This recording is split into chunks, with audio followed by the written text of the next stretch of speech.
I know. You've heard this before. It's not a new question, but the answer is always evolving. So we can't stop asking.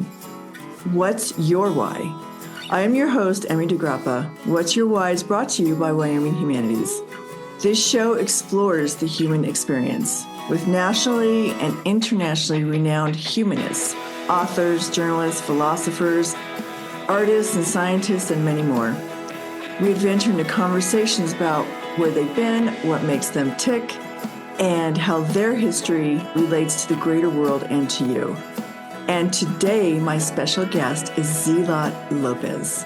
Zeahlot, an international speaker, mentor, and author, has dedicated over a decade to empowering women. A first-generation Mexican-American with a master's in counseling psychology and an advanced leadership studies from USC. She founded multiple businesses and mentored hundreds globally. As CEO of Business and Pleasure, Inc., Zeahlot has transformed countless lives, particularly for culturally diverse and first-generation women. And I'm so excited to welcome her here. Thank you for joining us. Thank you, Emmy, for this opportunity. I'm very, very excited. I have so many questions. I hope we can get through all of them. But where did you originally grow up? And when you say you're a second generation Mexican American, that means that your parents were born here, or they're born. You're first generation. I'm first generation, yeah. Both my parents were both born in Mexico. My dad came over the border with $5 in a dream when he was 19, and my mom was brought over when she was 12, not by her will. So both of them had to learn English and go through the whole process. And then they had me and my sisters, and then we had to learn the whole navigating both cultures in both worlds. Oh my gosh. And that's such an interesting journey in and of itself. And I think that's probably why you relate so well to first generation Latinas in this country and actually globally who are starting businesses, because they have to navigate two different worlds. 100%. And I feel for women, not only that are just first generation, but just the first to do anything, the first to say, no, I won't. The first to say, Mom, I'm not going to marry that person just because they said down the street is better. You're a first generation of many things. And for a long time, I thought it was just cultural, but then I woke up to a new world. Many times, I was finding myself in spaces that were just male dominated, beautiful lessons. And at the same time, I looked around to be like, where are my sisters? Where are the women here? And I found myself being the first generation of women that understand female is the future. Was it just taken for granted that you would go to college, or how did your parents inspire you to go and get a higher education? It's so funny you asked that, Emmy. This one really makes me laugh. They didn't. You know what really inspired me? When we were little kids, my sisters and I, my parents would send us to Mexico on our own with our grandparents and our aunties and uncles. Let me tell you, different worlds. There is no such thing as you turn on the hot water and it just comes out. You have to wake up at the crack of dawn, 5 a.m., go get some wood, build a fire, warm up the water, and then mix it just to take a bath. And early on, seeing that in my childhood, it imprinted in me, do not take things for granted. We'd come on back after our summer break, and then my dad would be like, so what'd you learn? And that instilled in me not only a good work ethic, but also understand that things are just so generous in the United States. Whether someone believes or agrees that United States is the best place to be in the world is not up to me. But what I do understand, and I'm very, very grateful for, it is indeed the land of opportunity. And that's what's helped me understand that I get to lead myself, she who leads herself, in understanding, do we want better for the next generation?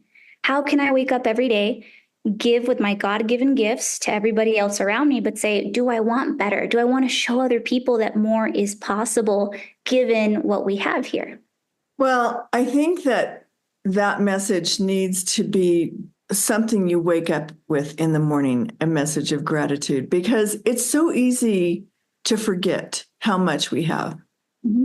And I know, just coming from a big family, big Hispanic family, and Dad was in education. Education wasn't great in terms of, you weren't going to get rich. Mm-hmm. And running the migrant program. And really, they were really part of this whole community of migrants who actually were stuck in that cycle where they had to leave their life in order to get an education. Because by the time you're 12, when you're a migrant, you're going to be working in the fields. And it's very difficult to leave that continuous cycle. And I see that people get into cycles. And so that's why, how do you help people break those cyclical patterns that they get into? Oh, I love that question. And I love this because I practiced as a psychotherapist for almost a decade. And they put you in different scenarios. Sometimes you go to the hospital, sometimes you work in foster care, and so on and so forth. And you have to do your hours in certain categories with different individuals. And so they're like, hey, Z, do you want a couple 300 hours with AA? And I'm like, sure, let's go. So I went and I learned the most beautiful lesson. And this answers the question so well. You can only change what you are aware of and then have the will to actually change it. They literally say it in AA, right? May I have the courage and the strength to change what I know I need to change, and it's with God's will. And so my answer to that very plainly is you can break the cycles, but only with the awareness and the insight. And the way the world works is you're going to change through two means. Either you change through love or you change through pain. It's your choice, right? And then so for me, I learned through both. I learned through painful experiences of my own human experience, but also seeing my family, aunties that wouldn't leave marriages or sacred unions that were hurtful, physically, emotionally, sexually, uncles that wouldn't want better for their life because they said, hey, well, my dad didn't do better. I don't need to either. And so in having that insight and saying, I can have compassion and empathy for them, but I do want better. And so Gandhi said it best. If you want to see change in the world, you got to start with yourself. You got to be that change. And that stuck with me. And I said, okay, I need to be the one that leads myself. So why did you decide psychology?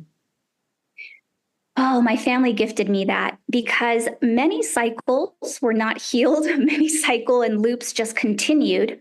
And I think very early on, I was parentified. I was just given a lot of responsibilities, including my little sister, including caring for our well-being, our daily routines, our homework, for me to say, could there be something different here? And with that introspection very early on, I had it deep within my soul. I've said it many times, but I have an old soul.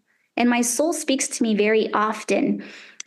When I was in my mother's stomach, when she was still pregnant with me, they told her to abort me because I was going to have Down syndrome. And so my parents, they went home very devout and they prayed about it and they kept me. And because of that, my mom added an H to my name from Zealot to Zealot with an H for hope. And so I share that because very, very often in my life, I've had great conversations with God. And God has spoken to me and God tells me, hey, there is more out there. Believe in this and you can continue and you can complete whatever it is you put your mindset to. Healing starts with awareness. Healing starts with saying, this is something I don't want to continue, and I can understand and have compassion for individuals that are still in the loop.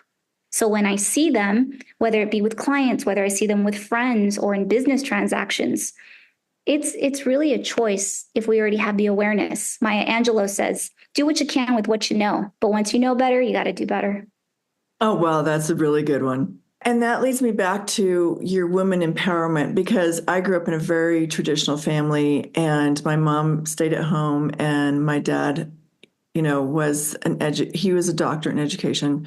And it was interesting because Dad really, during that time, his girls were going to get married and have children, traditional, and his boys were the ones that he was going to put, send them to college, send them just, and I ended up paying for we all did. We all paid for our own education, but it was just interesting, the encouragement that was given to the boys versus the girls.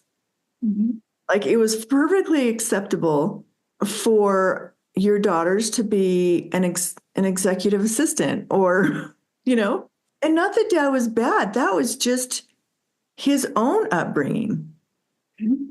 And he felt like he was taking care of his daughters, that he was raising them to marry a really good man. And so it was a shock to me when I ended up getting divorced and I was going to finish my education, that's when I went to Cal State Long Beach.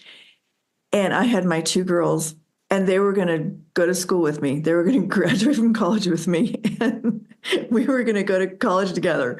And that's what we did. And so when I went back to school, I realized I have to break that pattern of thinking that this is what your job is. Your job is to be a wife and have children. And I bet you run into that quite a bit when you're dealing with the Latina culture. Yeah, it's ingrained. I mean, I 100% can understand that. 100%. My mom went back to school actually in her 40s. So my mom, we were second marriage children. My mom wed very early on and she widowed very early on. Her first husband was in service. He was in the military and he passed in service. She waits 10 years, meets my dad, marries him, and then waits another 4 years to have me, another 2 years to have my sister. And so we watched her at night go to school so she'd become a school teacher. Then after that, she went for her master's and so on and so forth. And so we saw that trajectory, but there was one main difference. And this is very interesting how you and I align and we're very connected in this way. My parents didn't pay for a dime of college for me. They always believed that education is something that I would gift myself. And I said, great. At the time, I didn't understand it, but now full-fledged into my adulthood, I'm very thankful. It taught me the amount of effort it takes to get there. And so when I see the model I had at home of my mom and my dad, both being Mexican parents raising first generation children, I still see those dynamics. He would always tell her, it doesn't matter what you choose to do, Anna, but the food and the house and the kids still has to be all prep and clean and ready to go. Otherwise, you can't go do blank. And so she still, first and foremost, had the laundry, the house, and everything else to do. And there's this character cartoon that I saw recently. It's a line, it's a track, and it's men and women running, and they're all in the career advancement phase. But the women have the laundry, the dishes, and the children in front of them, and the men have nothing. And so has it really changed over the years? Not much. We'd like to think it has, but the mentality there is more of this is the responsibilities of women versus men. And what I'm seeing moving forward is that it just makes women stronger. So whether they want to participate in that moving forward, nothing wrong with it. But if they want to shift that, that's okay too. And that's the beauty of it. A lot of people will say that a feminist is someone that is all 100% for women and against men. I don't believe that. I think there's room for everybody. It's just how do we want to establish a family with partners that are conscious of these things and say, hey, I don't want to repeat what my mom and dad did. I want something different with you. Do you want that with me? Great, let's do it. I think slowly it's changing. I see it stay the same in some places, but I do love that you want to break those ceilings and you want to break those limiting beliefs so that I think women want that change. They just don't know how to go about it. Maybe they don't even know that someone like you is out there for them, for example. Maybe they don't know that there's someone that can help them make a new decision. Because anytime you're stepping out of that comfort zone, that familiar, cycle you live in, it's scary. Yeah. And what kind of exercises or what would it be called? What kind of workshops and things that do you do that really open up someone's mind to help them make a different choice? Emmy, I wish I could tell you that I have something that's just absolutely groundbreaking and new and innovative. And it's not. It's the most basic foundations that people skip. And the number one thing that has absolutely changed my life, transformation, and for everyone else around me that I lead, meditation. Meditation. It's first and foremost understanding the principle, may we lead with the relationship we build with ourselves. When that is healed and healed-ish in a good way, we can lead from a place of love versus a place of hurt and pain. And when we make better decisions for ourselves, the natural consequence is that everybody flourishes along with us, including our life, including our choices. We get to see things in slow motion and say, wait a minute, did I really want to respond versus react? Which one is it? And so it's nothing innovative. It's nothing life-changing, but the discipline to do it. That's the key, Emmy. That's the key. I've been doing it for the past 12 years. I started with a grad school friend way back in grad school. He didn't complete it. I did until this day. Every single day, I set aside an hour and I just literally talk with Source, God, myself, and I'm like, what's going on? It's like a board meeting.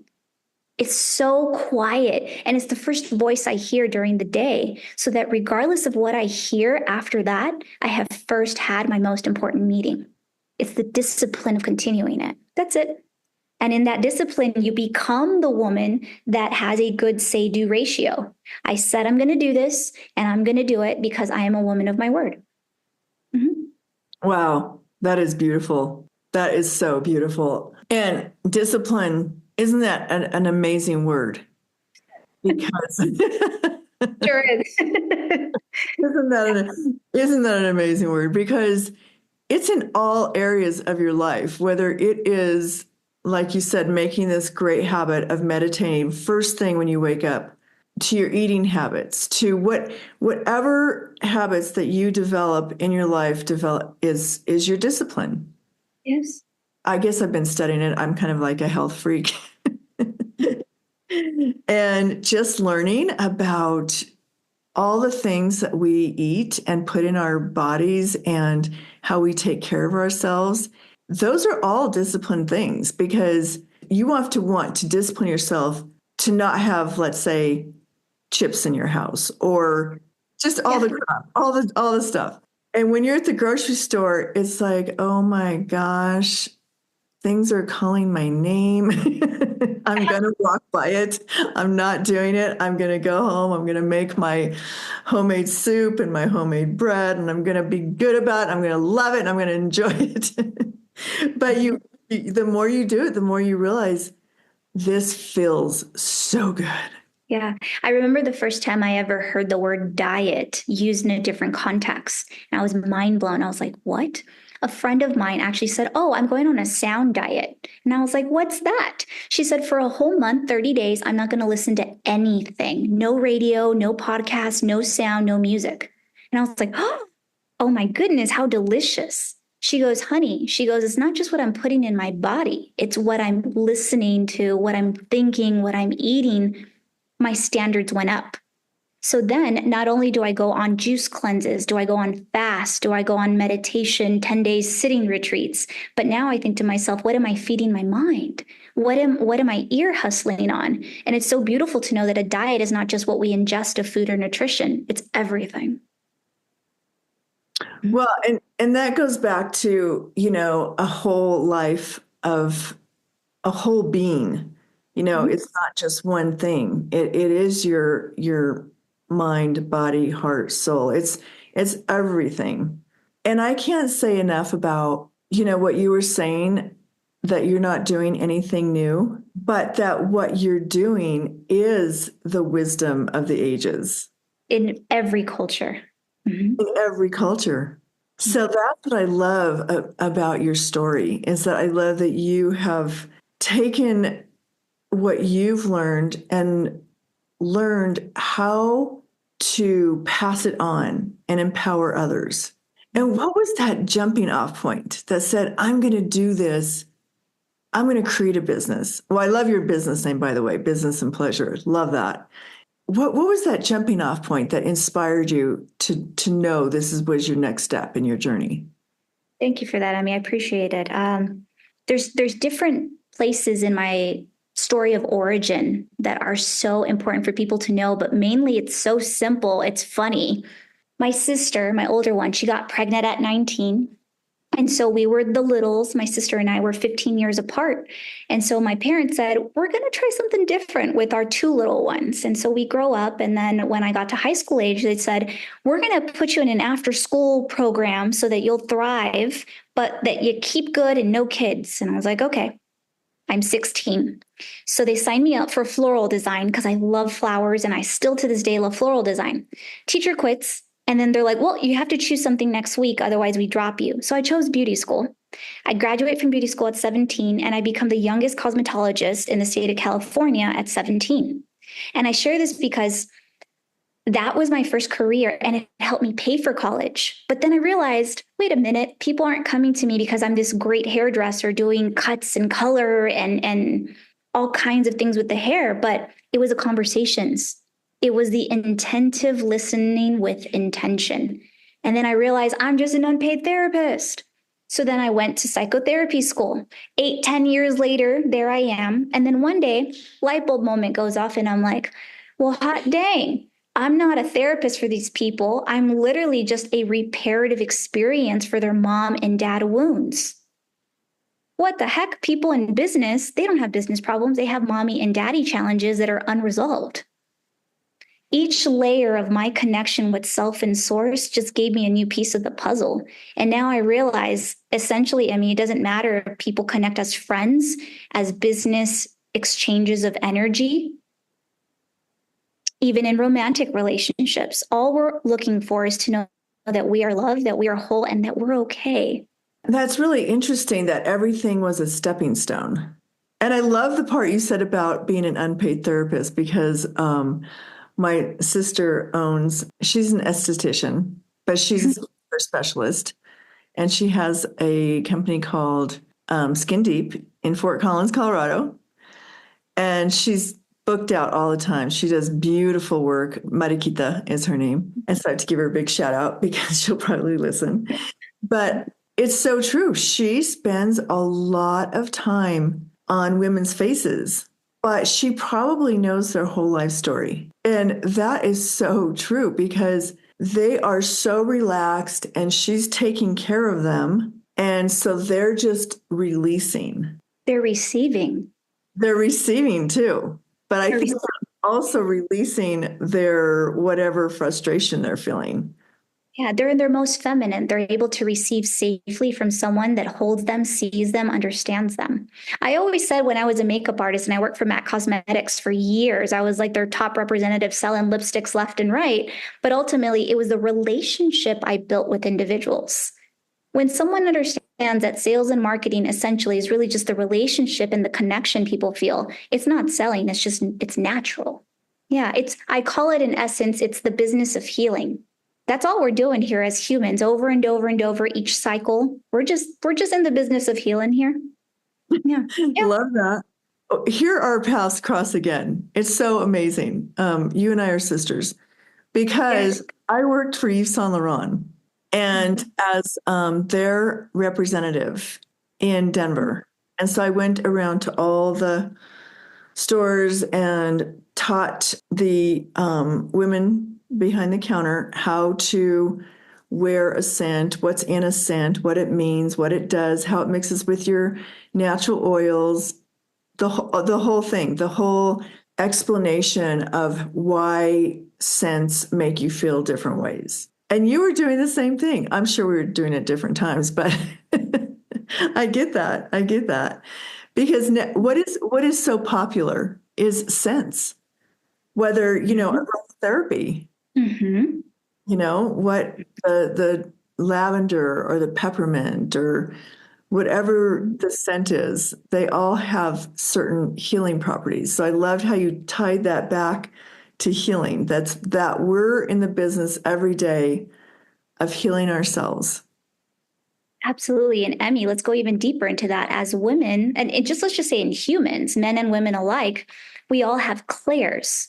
The abilities to sense, feel, see, hear, taste in different dimensions. And so I share that with you that because you were in your strongest power at that point, you understood that a woman can feel and sense even at deeper levels and connection with people through that smell. There's other people that do it, maybe chefs, they do it through taste, and other individuals like myself, I have clear cognizance. And so it's like movie scenes that just go across that I will see before things actually come into fruition. It's really interesting. Sometimes I'll meet people at the grocery store. I'm like, whoa, I'm feeling this. And they're like, wow. They're like, that's crazy. You felt that. And I was like, that's the antenna signal you gave me. Yeah. It's just going in deeper with ourselves so that we're able to distinguish, is this them or is this me? Where do I begin and where do they end? Who has been your greatest inspiration and teacher to help you really recognize the gifts that you have and how you bring them out? My greatest teacher has been the greatest comedian, God. We plan, God laughs. And aside from source, God, it's been the greats. I would say, even in my field as a retired psychotherapist, Brene Brown, right? The Power of Vulnerability, Don Miguel Ruiz with the Four Agreements. They're all spiritually, emotionally based leading voices in spaces where people are like, wow, that's so disruptive and that's so innovative. But really, I think they're saying the same thing, just with different phrases and different books and different platforms. Essentially, Emmy, I know that all the things I've ever been through is leading me to the same thing. In essence, at the end of my days, I have been a spiritual teacher. That's been my assignment. That's why I was brought into the vessel. That's why my mom's like, hey, I volunteer, I'll have her. And I'm like, cool. And that's why I'm here. It's to awaken new earth. It's to bring women into their power and to help them keep in their power. Not for me to tell them this is your power, it's for them to discover it. I'm a guide, I'm not the compass. So that's interesting, because that's really, I feel like, you've recognized a God-given journey and a spiritual path, and you accept it, and you're willing and putting yourself out there to impart it to other people. I think my biggest question is, are women finding you? How are they finding you? How are they experiencing your gifts? And how are you opening that door up for them? I love that you asked that. Here's the funniest part that I find ironic, because of so many years that I've, so to say, like studied business, and then years and money and investment, time and energy into sales and marketing and operations. And the number one marketing tool is literally just the energy or the frequency I have. Here's what I believe. And it's so funny because I've heard this before, but when it's interesting that when you hear something doesn't mean you understood it. It's only recently, and I'm 37. When I was in my 30s, I heard, you don't get what you want, you get what you are. And I was like, wow. And then I was like, could that be true of romantic relationships? Could that be true of clients? Could that be true of friendships? All these things that we call in. And now I've understood the assignment and the lesson. My answer to your question is, we don't want to go and find the magnet. We've become the magnet. We are the magnet. Become and you attract, honey. Become the honey pot and the bees will come. And so now what I've understood very clearly is that when I am a woman of my word, when I am the woman that shows up scared and I still show up, and when I am that woman that is able to hit that new height because I have become it in the becoming process, I don't need to find the women. They just have a conversation and they're like, tell me more. Well, that's one thing I love about women, is that we like to talk to each other and we like to take care of each other. And I think it's really funny because I talk to my sister Mariquita quite a bit, or my sister Deborah, or I have another sister Loretta. So 3 sisters and 3 brothers, but always my sisters. And my husband says, what do you guys talk about? And I said, everything and nothing. You talk about everything, and you just like put your arms each other and can talk about what you're making for dinner, or how you feel about this, or a book you're reading, or, something that's bothering you, or just can be a myriad of things that you could like be on the phone for an hour and I'll be like, oh my God, I gotta go. I gotta go. So it's just, I love that about being a woman and being feminine and embracing that. I think for a while there, when it was the bring home the bacon and, the woman who could do it all, she wasn't embracing herself. She was just trying to be all the things that, like you were saying about your dad and how your mom had to take care of everything and also succeed. And we wanted to do all the stuff. But sometimes you got to take time and say, I don't need to stress out. I don't need to freak out. I don't have to do all this stuff. I need to like focus and take care of myself. A sacred self-care. And giving yourself permission to do that. And that is the wise woman that is already inside you. And it took me so long, Emmy, to understand that, longer than it should have. I remember the first time that I had a man tell me, hey, did you know that you're already born with all the worthiness that you will ever have? You were born with it. I was taken back. I had never heard that before. And it wasn't until recently that I embodied that. And I was like, I am already worthy. I'm already chosen. I am already loved. Mm-hmm. A lot of unlearning. Yes. Mm-hmm. And I love that you're sharing this message and you're spreading it far and wide because you are a beautiful created being and God does love you. Yes. So that is so good and refreshing to hear. I love it. Love it. Love it. So tell me all the places that people can find you. Oh my goodness. So I got really lucky and my mom chose my name, as I mentioned earlier. And fun fact, it's the only one in the world, the way it's spelled. And so if you type in my name on Google, okay, Zeahlot, every single platform, we have captured it. You'll find me Zeahlot, Instagram, Facebook, LinkedIn, TikTok, Medium, Substack, the whole 9 yards. Very simple. The website, zeahlot.com. Mm-hmm. Oh, wow. That is so cool. Yeah. Yeah. I'm very grateful to my mom because I didn't realize it until I got into the branding world, marketing. And they're like, do you know how hard that is? Just a first name, not a last name. I'm like, correct. I never add my last name because I've always known that I will one day be adding my partner, my husband's last name. And that'll change one day. Maybe it will, maybe it won't. But I will always have my first name. Oh, that is so cool. Yeah. It's been so great talking to you. Thank you so much for your time. Yeah. Thank you, Emmy. I enjoyed it very much too. Thank you for joining us for this episode of What's Your Why? Brought to you by Wyoming Humanities with support from Wyoming Community Foundation and generous supporters like you. To learn more, go to thinkwhy.org, subscribe, and never miss a show.